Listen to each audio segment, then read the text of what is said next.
As a Muslim, you usually have that sense of fear. So violent clashes broke out. Mosques and immigration centres targeted nationwide. Muslim women are feeling the brunt of all of this because we're always the first target on the street because we're usually the most identifiable. You're telling me I need to take this off. No, if I told you to get undressed, exactly. You don't even know what oppression is, do you?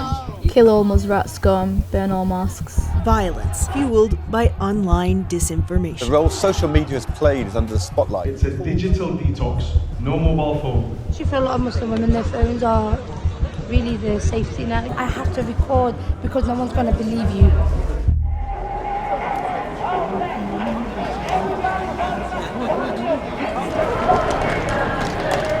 Wow.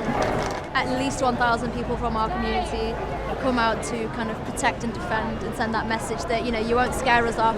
Oh, it's beautiful, it's really nice, but it's also quite unnerving. I've been extremely paranoid.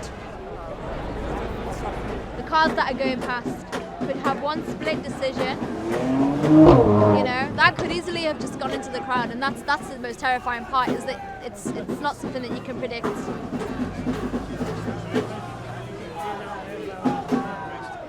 That's the kind of stuff that terrifies me. And now he could very well be on our side. Now you could say, you know, what are you doing here? A lot of my friends, you know, their parents are putting them on lockdown, hijabi women, and a lot of people have been ringing my mum telling me, get your daughter inside, she's a lunatic. But I can't let them, they're not going to deter me. I won't let them. Well, in Liverpool, a demonstration held outside England's oldest mosque. An imam offering food to those who came out in their numbers. They handed out burgers and chips outside the Abdullah. I'm not going to lie to you. I did, when I first saw Adam on Friday, I was like, what are you doing? No, you're not giving out burgers and chips. Are you kidding me? And now he's come together with one man who says he joined Saturday's protest in Liverpool. So I want to make it clear if my actions in any way have contributed, well, regardless of what my intentions were, have contributed towards you feeling scared, vulnerable, or especially worrying about your kids going back to school, then I sincerely apologise.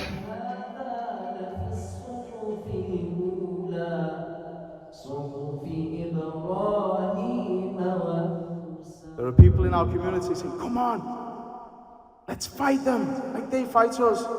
All you have to do is interact with one of these people and let them see the smile on your face, and all that hatred and all that ignorance can be destroyed, and we witness this.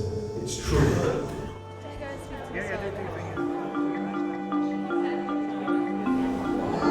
How are you today?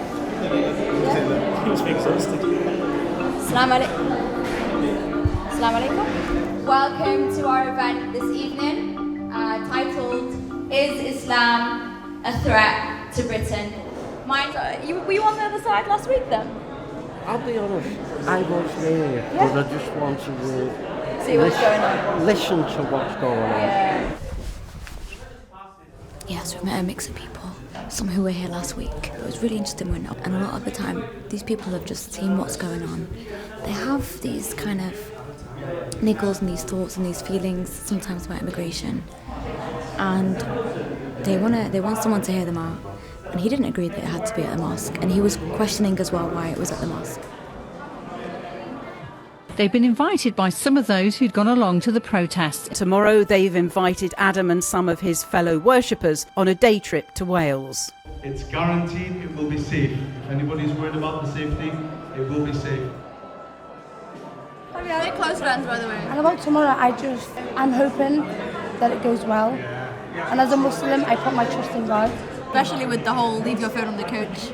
I've been holding my phone like this. I've literally been holding my phone in case, because I spent so many of my teenage years recording.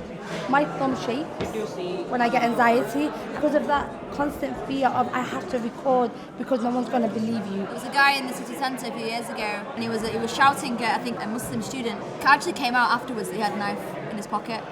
But this is the thing, I don't want to be suspicious of everyone, because I know as a Muslim what it's like to feel when people are suspicious of you.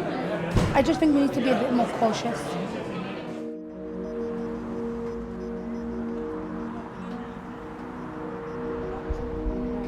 So we're usually the late ones. We've got the right day. Oh, that might be it then. Alhamdulillah. The coaches are here. Yeah. It's not a setup. It's not a setup. No, I was a bit apprehensive before I came. the whole point of this trip is to engage in that dialogue, and I think the coach trip in and of itself will break the ice. They don't want to come with me. You look like a good kind of barrier. Blend in a little bit. Rachel, you're coming with. I'm going to say hello. Yeah. How are you? Okay, so this is Mark. Mark, who are we? I'm Mark Scanlon, one of the organisers of the walk today. And why have you done this walk today? We do this every year, but I just thought it'd be a good idea this year to invite some of the guys. My good friend Adam. A lot of people have been scared for the last week. A lot of people, even today, we've invited them along. They said, oh no, we don't feel that we're going to be safe, we're going to stay indoors. But this is a big reassurance for them. We're going to bring world peace. It's going to be like, you know, Cliff Richards, we're all going on a summer holiday. It's going to be like that. Maybe, we'll see. Maybe, and do you know what? I'm open to having challenging conversations. Me too. Nothing's too difficult. Yeah. Just give us it, you know, tell us how you feel. What if we die? Just I'll give you mine when I get there. Come on. My mum wants me location, wallah. No, wallah. He said he's bored, listen. Get your phone out. Really? My mum's going to kill me. Okay, let me put on the airplane mode. Okay. Well done, sister. But when I get there, I'll need to just send a message to my mum, okay? Listen. What's your name? Let me get there. Wales.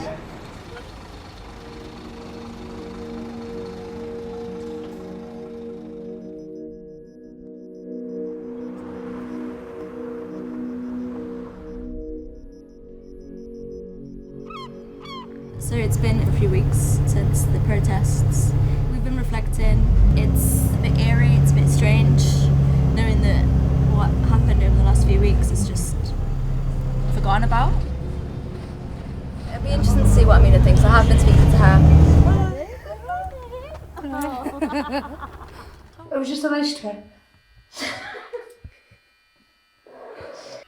I don't want to say it was a PR stunt, I don't want to think that, but response after the riot should be as proportionate as it was before. Oh, yeah. Did you ever see these?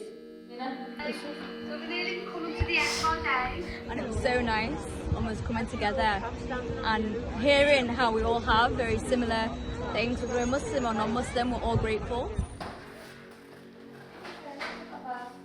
It was a nice trip, but it didn't fix nothing. Yeah. Okay? It fixed nothing. Yeah. It was just a nice, lovely trip to Wales. It was, and that's all it was. Yeah. It did not, and I hope that it doesn't get portrayed as if it was the solution to the riots in Liverpool. No, it wasn't. Yeah. It really wasn't. I say I feel like I've gone back to normal, but that back to normal is still high alert. So I still stand 10 feet behind when I get on the train. Yeah. I would defend Liverpool, and you know I do. And I've grew up writing poetry of love letters to Liverpool. But I think what I'd witnessed over the last few weeks, I just feel like disappointed that in a city that I love so much has so much hate. So